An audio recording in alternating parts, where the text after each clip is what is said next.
ગુલાબની સુવાસ પ્રસરવા માટે કશું કરવું નથી પડતું.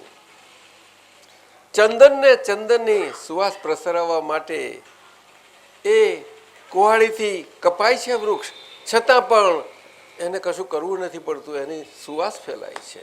કટ થાય છે તોય કુહાડીની ધારને લાગે છે, ધાર સુધી સુવાસવાળી થઈ જાય છે. બોલો, આ હિંસાનું અંતિમ પ્રમાણ છે સાહેબ, માહી ભગવાનનું ને ચંડ કૌશિકનું, સંગમ દેવનું. આખા કેટલા બધા જબરજસ્તના ઉપસર્ગો, એક એક રાત આખી પ્રતિમા, બધી રીતના.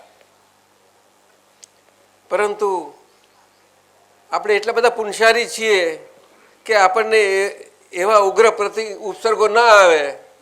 એક બહુ નાના આવે, પણ એ બહુ મોટા લાગે છે. આવું કરીએ શું આપણે?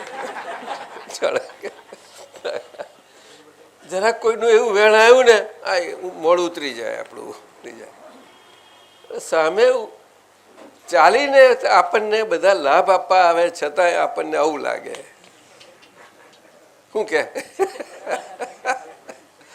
તો જીવનમાં રોજ આખું સવારથી સાંજ સુધી આખા દાડાના દાડા આપણા જાય છે ને આ વ્યવહારમાં, આજના વ્યવહારમાં. હા, આમાં ક્યાં ખોટ છે આપણને કહેતું? ચાલ મિનલ, હા, હવે આ સ્વાદ લેવાની જરૂર છે. આપણે આ સ્વાદ લેવાની જરૂર. બધા જોડે રહેવું તો પડવાનું જ છે ને.